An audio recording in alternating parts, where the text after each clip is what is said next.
Hello, good morning students. ये chapter electricity का lecture number 7 है। इससे पहले हमने इसके 6 लेक्चर्स देख लिए हैं और इससे रिलेटेड जो इम्पोर्टेंट टर्म्स हैं उनको भी हमने शॉर्ट्स में कवर कर लिया है। अगर आपने ये कंटेंट्स नहीं देखे तो आप जाके उनको भी देख सकते हैं। लास्ट लेक्चर में हमने रेजिस्टेंस के बारे में बात करी।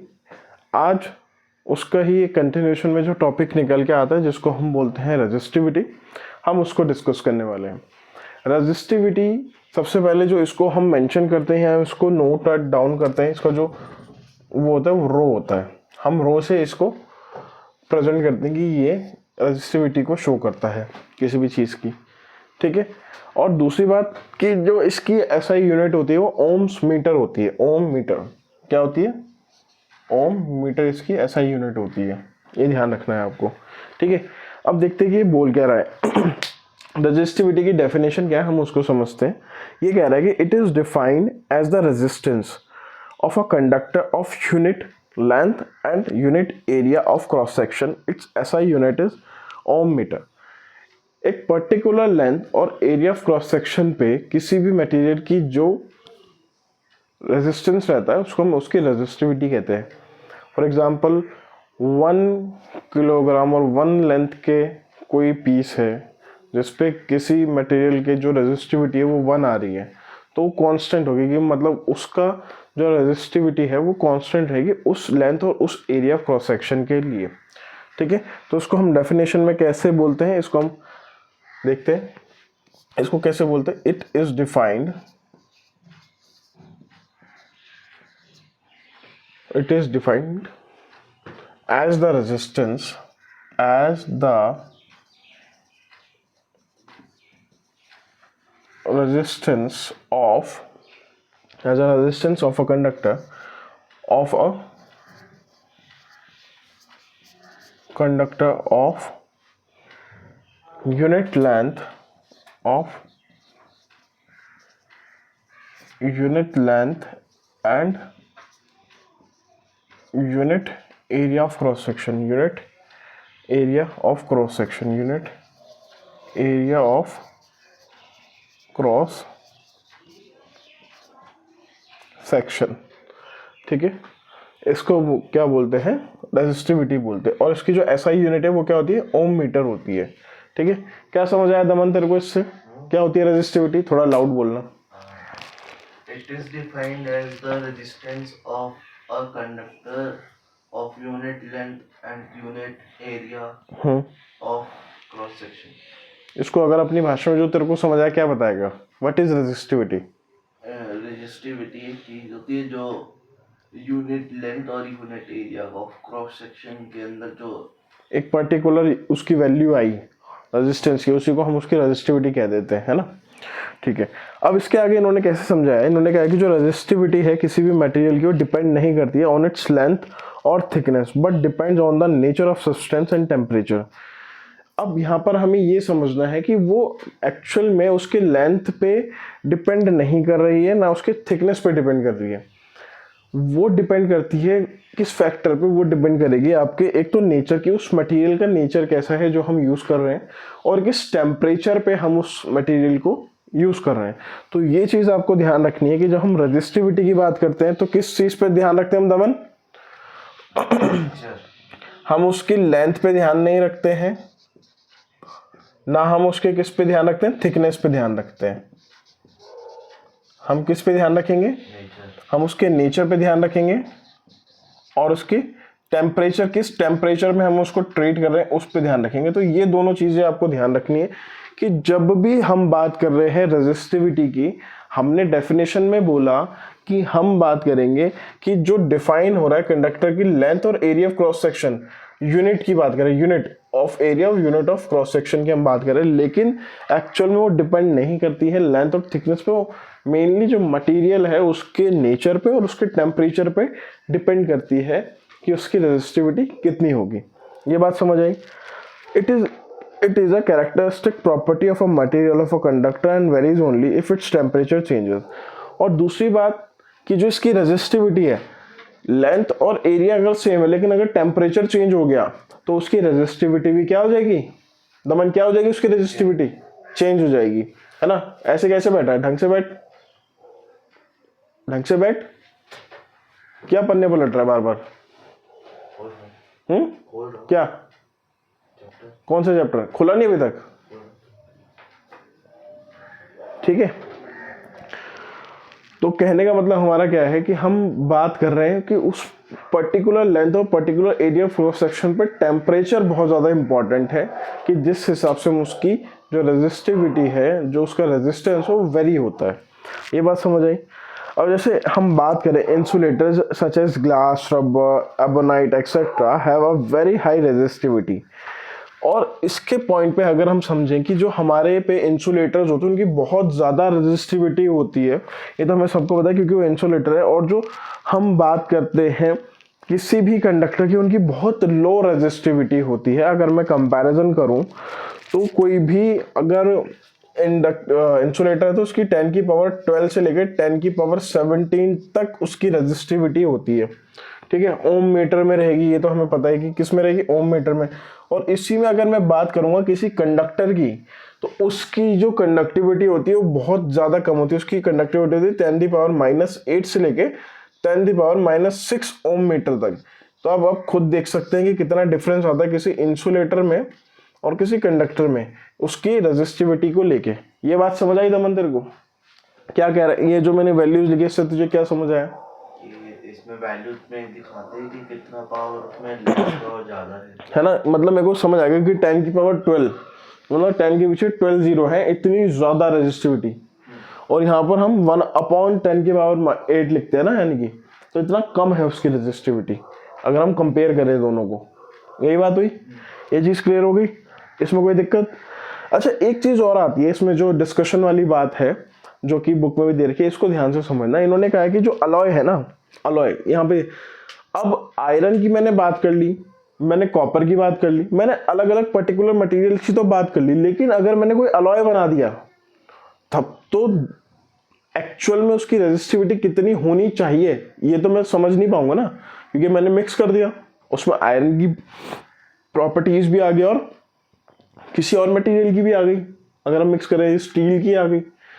तो इसके लिए क्या समझा रखा है कि जो अलॉय होते हैं, जो उनकी रेजिस्टिविटी होती है वो बहुत ज़्यादा क्या होगी, हाई होगी। उनके कॉन्स्टेंट मटेरियल चाहिए, ठीक है, मेटल से। मतलब अगर आयरन है और आयरन का मैंने कोई अलॉय बना दिया, तो जो आयरन की रेजिस्टिविटी थी उससे ज़्यादा होगी उसकी कोई भी अलॉय की रेजिस्टिविटी। ये बात क्लियर हो गई, कोई डाउट इसमें? फिर से बता रहा हूँ कि कोई आयरन है, आयरन की जो रेजिस्टिविटी होगी वो कम रहेगी हमेशा अगर कोई उसका अलॉय बनता है उससे। ये बात क्लियर होगी। अच्छा, दूसरी बात क्या कह रहा है कि they do not oxidise easily at high temperature, this is why they are use to make heating elements of devices such as electric, iron heaters etcetera. और यहाँ पर जो हम अलॉयज की बात कर रहे हैं ये बहुत जल्दी तो नहीं खत्म होंगे, मतलब ये इनमें एक और प्रॉपर्टी निकल के आ जाएगी कि हीटिंग वाली, क्योंकि अलॉय है। अब करंट तो पास हो रहा है, जब मैक्सिमम करंट पास होगा तो क्या हो जाएगा, हीट होगा वो, है ना। रेजिस्टेंस इसी का तो मतलब है। जब हम ओम्स लॉ की बात कर रहे थे तो हमने वहाँ पे हीट कांस्टेंट ली, तो उसका कांस्टेंट क्या था, रेजिस्टेंस था। तो यहाँ पर हम वही बात कर रहे हैं, जब हम अलॉय लेते हैं उसकी रेजिस्टिविटी ज़्यादा होगी, रेजिस्टेंस ज़्यादा होगा, तो हम इसको यूज़ कर लेते हैं as a heater, as a iron, है ना। इन चीज़ों में हम उसको यूज़ कर लेते हैं। Tungsten is almost use exclusively for filament of electric bulb. ये ध्यान रखना है, जो टंगस्टन होता है, क्या, जो टंगस्टन होता है वो यूज़ करा जाता है किसके हिसाब से, या किस में यूज़ करा जाता है? तो इलेक्ट्रिक बल्ब होते थे पुराने टाइम पे येलो वाले, उसके फिलामेंट्स के लिए यूज़ होता था कौन सा एलिमेंट, कौन सा मेटल, टंगस्टन। ये बात ध्यान रहेगी, ठीक है। क्यों रहा होगा टंगस्टन, क्यों रखेंगे हम, क्योंकि उसकी रेजिस्टिविटी ज़्यादा है और हाँ, वेरी गुड। और वो हीट होगा ना तो ग्लो करेगा। अब जब ग्लो करेगा तो चारों तरफ क्या होगी, रोशनी हो जाएगी, सिंपल सी बात है। और यही चीज़ अगर मैं हीटर्स में लूँ तो हीटर की जो रॉड है वो इतनी ज़्यादा गर्म हो जाएगी कि उसके सराउंडिंग में जो हमने पानी डाला है वो गर्म हो जाएगा। क्लियर होगी ये बात? अच्छा, इसके बाद इन्होंने कहा कि whereas copper and aluminium are generally use for electrical transmission lines. अब हम देखते हैं ना कि जो इलेक्ट्रिकल ट्रांसमिशन लाइंस हैं, यानी कि जो हमें घर तक लाइट प्रोवाइड करने के लिए इलेक्ट्रिसिटी प्रोवाइड उसको टेबल को आगे कर लेना, इतनी दिक्कत हो रही है तो। हाँ कर, अब बैठ ढंग से पीछे। कहने का मतलब ये है कि पहले हमने बात करी टंगस्टन की, तो टंगस्टन क्या कर रहा है कि भैया वो मैं इलेक्ट्रिक बल्ब के फिलामेंट के लिए यूज कर रहा हूँ। दूसरी बात कि जो मेरे पास कॉपर है और जो एल्यूमिनियम है, जो मैं इलेक्ट्रिक लाइंस, इलेक्ट्रिक सप्लाई के लिए जो मैं मेटल यूज करता हूँ वो किसका बना होता है, या तो कॉपर का होगा या एल्यूमिनियम का होगा। अब कॉपर थोड़ा हैवी होता है, हमें ऑब्वियसली पता है, तो कॉपर होगा हैवी ट्रांसमिशन लाइंस में यूज। और एल्यूमिनियम किस में होगा, जो नॉर्मल छोटे छोटे वायर्स होते हैं, जैसे इस वो क्या बोलते हैं, इसका माइक का जो वायर है, इसमें भी तो इलेक्ट्रिसिटी रन कर रही होगी ना, लेकिन वो अपना सोर्स ऑफ एनर्जी कहाँ से ले रही है, इस मोबाइल से ले रही है। तो यहाँ पर जो एनर्जी जा रही है वो किस में होगी, एल्यूमिनियम, उसकी रेजिस्टिविटी थोड़ी कम होगी, रेजिस्टेंस कम होगा इन कंपैरिजन टू कॉपर, इसलिए वो उतना करंट भी फ्लो करा रही है आराम से। बात समझे। अगर इसकी जगह में कोई मोटी वायर लगा दूं इस माइक में तो चलेगा काम, उसको उतनी एनर्जी चाहिए ना, वो तो वहीं एब्जॉर्ब कर लेगा सारी। बात क्लियर होगी, कोई डाउट इसमें? क्लियर है, क्लियर है, ठीक है। अच्छा एक क्वेश्चन है, इसको डिस्कस करते हैं, मैं वैल्यूज बोर्ड पे लिख दूंगा, इसको समझते हैं, ठीक है। इससे जो ये टॉपिक था पूरा जो हमने अभी तक समझा इतने लेक्चर्स में, 7 लेक्चर हो गए, कि सबसे पहले हमने इलेक्ट्रिक चार्ज को समझा, फिर इलेक्ट्रिक चार्ज से फिर हम इलेक्ट्रिक करंट पे गए, और हम वहां पर बात कर रहे होते कि जो इलेक्ट्रॉन है, हर एक इलेक्ट्रॉन में चार्ज होता है 1.6 इंटू 10⁻⁻19 का, और एक 1 कूलम में टोटल इलेक्ट्रॉन चार्ज कितना होता है 6.25 इंटू 10⁻18 का। ये बात क्लियर हो गई थी, है ना। उसके बाद हमने इलेक्ट्रिक चार्ज और इलेक्ट्रिक करंट के बाद हमने कंपोनेंट समझे सारे, इलेक्ट्रिक सर्किट समझा, फिर हम किस पे आ गए थे, इलेक्ट्रिक पोटेंशियल पे आ गए थे, इलेक्ट्रिक पोटेंशियल डिफरेंस पे आ गए थे, कि करंट फ्लो ही क्यों करेगा भाई, क्योंकि हमने उसमें एक डिफरेंस क्रिएट कर दिया बैटरी या सेल लगा के। ये बात क्लियर हो गई थी। जब हम बैटरी और सेल की बात कर रहे थे तो फिर हम कहते हैं कि जब इतनी चीजें आ गई तो यहाँ पे तो एक चीज, टेम्परेचर तो इंक्रीज होता रहेगा, तो हम कैसे करंट फ्लो करेंगे, या तो टेम्परेचर इतना ज्यादा हो जाएगा कि वो दिक्कत आ जाएगी, वो सारी वायर्स ही मेल्ट हो जाएंगी, तो हम कहेंगे नहीं, हम रेजिस्टेंस क्या कर लेंगे, कांस्टेंट रख लेंगे। तो फिर हमने किसका कॉन्सेप्ट समझ लिया था, ओम्स लॉ का। जब हमने ओम्स लॉ समझा तो हमने क्या एक फॉर्मूला निकाला कि R = V/I, है ना, ये तो निकाला। रेजिस्टेंस की हमने बात की, अब रेजिस्टेंस को हम जब आगे निकाल के चलते तो हम यहाँ तक पहुँचते हैं कि रेजिस्टिविटी क्या होती है। यहाँ तक चीज क्लियर होगी। मतलब हमने टॉपिक कहाँ से शुरू करा था, इलेक्ट्रिक चार्ज से शुरू करा था, और हम कहाँ पर पहुँचते हैं, एंड में रेजिस्टिविटी पे पहुँचते हैं कि भैया यहाँ पर तक हमने चीजें समझ ली। ये चीज क्लियर होगी। अब इतना पूरे कॉन्सेप्ट में जब हम समझ लेते हैं तो हमें क्वेश्चन किस तरीके से आता है या न्यूमेरिकल हमें क्या पूछेगा उस पर ध्यान देना, ठीक है। और ये चीज ध्यान रखना कि न्यूमेरिकल्स को प्रैक्टिस करना इस चैप्टर से बहुत ज्यादा इंपॉर्टेंट है और लाइट चैप्टर से, ठीक है। समझ रहे हैं दमन?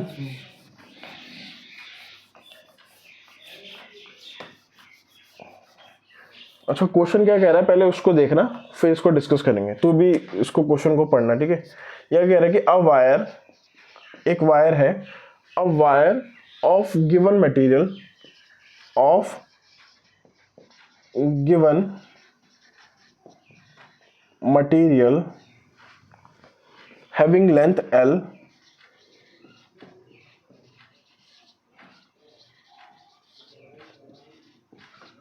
Having length L। अब उस मटेरियल की जो वायर है उसकी लेंथ कितनी दे दी है उन्होंने हमें, L दे दी है, ठीक है। And area of cross section is A, and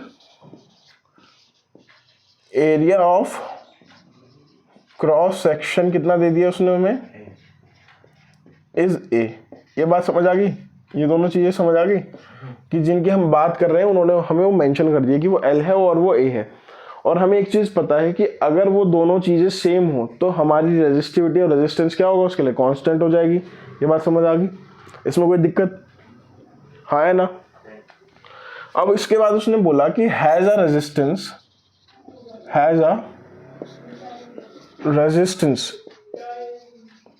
has a resistance of 10 ओम। कितना रेजिस्टेंस दिया उसने उसको, 10 ओम का। यहां पे तक कॉन्सेप्ट समझ आ गया क्या कहना चाह रहा हो? अभी तक क्वेश्चन में क्या समझा रहा हो बताओ। एक वायर है जो एक मटेरियल से बना है जिसकी लेंथ L है और उसका क्रॉस सेक्शन A है, तो है ना? उसकी रेजिस्टेंस, ठीक है, रेजिस्टेंस कितनी दे दी है। अब उसने इसके आगे क्या बोला यहाँ पे सुनना कि what would be the resistance of another wire, what would be the resistance of another wire. क्या बोल रहे हैं, अनदर वायर का resistance, what would be the resistance of another wire. ठीक है, अब जो वायर है इसके बारे में, of the same material having length L/4 of same material, material क्या रखा उसने, सेम रखा, of same material having length, उसने लेंथ कितनी कर दी उसकी, पहले L थी तो L/4 मतलब कम कर दी ना। अब मुझे पता है कि अगर V बाय क्या होता है, I होता है, और अगर मैं रेजिस्टेंस की बात करूं तो रेजिस्टेंस इक्वल्स टू क्या होता है, रो L/A होता है। मतलब अगर लेंथ कम हुई तो रेजिस्टेंस भी कम हो जाएगा, ये बात क्लियर है। और अगर एरिया क्रॉस सेक्शन कम होगा तो रेजिस्टेंस क्या हो जाएगा, ज्यादा हो जाएगा, ये बात क्लियर है ना, इसमें कोई doubt. And area of cross section and area of cross section, area of cross section उसने कितना दे दिया, area of cross section 2.5 ampere, मतलब कितना करंट फ्लो कर रहा है उसमें से, area of cross section 2.5 ampere. ठीक है, उसने क्या पूछा, what would be the resistance, ये तो पता चल गया ना कि पूछ क्या रहा है हमसे, वो रेजिस्टेंस पूछ रहा है। यानी कि उसने कंडीशन दी कि जब भैया मेरे पास L और A था, लेंथ कितनी थी, L थी, और एरिया ऑफ क्रॉस सेक्शन कितना था मेरे पास, A था। ठीक है ना, तो उस टाइम पे जो मेरी रेजिस्टिविटी या रेजिस्टेंस निकला वो कितना निकला, R कितना निकल रहा था, 10 ओम्स निकल रहा था। ये बात समझा कि ये पहली कंडीशन थी, ये चीज़ समझ आई। उसके बाद उसने दूसरी कंडीशन में मुझे क्या कहा कि मतलब अगर मैं इसको मोटा मोटा समझाने की कोशिश करूँ तो ये कैसा बना होगा कि रेजिस्टेंस किसके बराबर होता है, रो, उसकी रेजिस्टिविटी तो रो होगी, यानी कि कितना हो जाएगा 10 ओम, मतलब L/A, यहाँ पे रो लगता है, ये चीज़ समझ आ गई। अब रेजिस्टेंस कितना दे दिया उसने हमें, 10 इक्वल्स टू रो L/A। ठीक है ना, तो यहां पे से अगर मैं किसकी वैल्यू निकाल दूं, रो की वैल्यू निकाल दूं तो कितनी आ जाएगी, रो की वैल्यू कितनी आ जाएगी, 10A/L इक्वल्स टू रो, यही होगी ना, ये बात समझ आ गई, हाँ है ना। ये मैंने फर्स्ट मतलब इस वाली जो ये वाली पहली स्टेटमेंट थी जहाँ पे L दे रखा था और A दे रखा था और रेजिस्टेंस 10 ओम दे रखा था, यहाँ से मुझे इतनी बात तो समझ आ गई है सब कि अगर L/A रेजिस्टेंस मुझे 10 ओम दे रखा है तो मेरे पे जो रेजिस्टिविटी आई वो कितनी आई, रेजिस्टिविटी की बात कर रहा हूँ, वो इतनी आ गई। क्लियर होगी बात। अब मेरे को किससे कंपेयर करना है कि इस टाइम पे तो रेजिस्टिविटी इतनी आ गई। अब दूसरी कंडीशन में उसने क्या कहा कि जो L है मेरा वो कितना हो गया, L/4 हो गया, हाँ है ना, L क्या हो गया, L/4 हो गया, और A कितना हो गया मेरे पास, A 2.5 एम्पियर, हाँ है ना। ये चीज क्लियर होगी, ये चीज क्लियर होगी। तो यानी कि R2 की मैं बात कर रहा हूं ना, यहाँ पर R2 का फॉर्मूला क्या होगा, रो L कितना दे रखा है, L/4 दे रखा है, और एरिया ऑफ क्रॉस सेक्शन 2.5 दे रखा है ना। अब यहां पे से भी मैं क्या निकाल सकता हूं, फिर यहां पे से भी क्या निकाल सकता हूं, R2 की वैल्यू ये आ गई मेरे पास और यहाँ पर मैंने रो की वैल्यू निकाल रखी है, तो रो की वैल्यू मैं यहाँ पर पुट कर सकता हूँ, तभी तो रेजिस्टेंस आ जाएगा दूसरे वाले का मेरे पास, कहाँ था, what would be the resistance. Clear होगी बात, है ना। तो कैसे करेंगे फिर इसको, जब हम इसको सॉल्व करेंगे तो ये कैसे निकलेगा फिर तो ये रो की वैल्यू कितनी है, 10A/L है ना, और यहाँ पे तो डॉट का मतलब क्या हो गया, मल्टीप्लाई का साइन हो गया, और ये 4 अपॉन में आ जाएगा, L/4 मल्टीप्लाई बाय 2.5, ऐसे करेंगे, ये 4 अपॉन में लिख दिया मैंने यहाँ पर, ये चीज क्लियर होगी। अब अगर मैं इसको सॉल्व करूंगा, देख ये 2 जा मल्टीप्लाई है ना, 2 जा और ये कितना चलेगा, 5 जा, हाँ L से L चला गया, 5 बन जा, 5 कितने जा, 0.5, 0.5। अब 0.5 को अगर मल्टीप्लाई करेंगे इससे तो फाइनली आंसर कितना आ जाएगा, इसका फाइनल आंसर कितना आ जाएगा, रेजिस्टिविटी कितनी आ जाएगी, 1 ओम। 5 मल्टीप्लाई पर 0.2, 1 ही तो लिखाएगा, सिंपल सी बात है। तो यानी कि कितनी आ गई इसकी रेजिस्टिविटी, रेजिस्टेंस कितना आ गया, R2 कितना आ गया हमारा यहाँ पे 1 ओम आ गया। ये बात समझ आई। और ये क्वेश्चन भैया बच्चों के सर के ऊपर से निकलता है। क्वेश्चन समझ आ गया, सॉल्यूशन समझ आ गया। यहाँ पर वो यही कंडीशन डालेंगे, ये वाली कंडीशन मैंने ब्लैक से इसलिए लिखी जिससे तुम डिफर कर पाओ कि ये पहली कंडीशन थी, इसमें मुझे ये दे रखा था और मैंने इसको रो की वैल्यू निकाल दी, और दूसरी कंडीशन में मुझे एल दे रखा था और ए दे रखा था, रेजिस्टेंस निकालना था, लेकिन रो की वैल्यू तो मैंने ऊपर से निकाल ली, वो तो कांस्टेंट रहेगी ना, वो तो कांस्टेंट रहेगी। अब कंडीशन मैंने यहाँ पर चेंज कर दी, L/4 और 2.5, तो फाइनली मेरा आंसर कितना आ जाएगा 1 ओम। क्लियर होगी बात, इसमें कोई दिक्कत, समझ आ गया, समझ आ गई बात। तो यहाँ पर जो ये रेजिस्टेंस रेजिस्टिविटी वाले कॉन्सेप्ट था ये पूरा एंड होता है। इसके बाद हम क्या करते हैं, जब हम इसका पूरा रे डायग्राम समझेंगे कि रेजिस्टेंस लगे हैं, अब हम जब नेक्स्ट टॉपिक इसका पढ़ेंगे तो वहाँ पर हमारा पूरा कॉन्सेप्ट चेंज हो जाएगा। वहाँ पर हम किस बारे में बात करेंगे, पूरा सर्किट डेवलप करेंगे, उसमें हम फिर करंट का निकालेंगे, कितना करंट फ्लो हो रहा है, क्या ओम मीटर में जा रहा है, क्या किस वे में हमसे चीज़ें पूछी हुई हैं वहाँ पर। बात समझ आ गई। तो इस वीडियो को हम अभी इतना ही रखते हैं, और नेक्स्ट इसी की अगर आपको दूसरे न्यूमेरिकल्स देखने तो हम शॉर्ट्स में आपके साथ डिस्कस करेंगे। बाकी अगर आपको इससे रिलेटेड कोई और डाउट आता है या आपको कोई दिक्कत आ रही है, क्वेश्चन समझ नहीं आ रहा है, या जिस तरीके से हम बता रहे वो इतना ज़्यादा क्लियर नहीं हो पा रहा है आपको, तो आप अपनी कोई भी प्रॉब्लम रिलेटेड टू सिलेबस, चाहे वो SST हो, चाहे वो इंग्लिश हो, चाहे कोई भी सब्जेक्ट हो, तो आप कमेंट सेक्शन में बता सकते हैं। हम उसका वीडियो भी आपके लिए लेके आ जाएंगे, ठीक है। अगर कोई ऐसा मिनिमलिस्टिक डाउट होगा रिलेटेड टू टॉपिक, उसको हम नेक्स्ट वीडियो में आपको समझा देंगे। Thank you so much.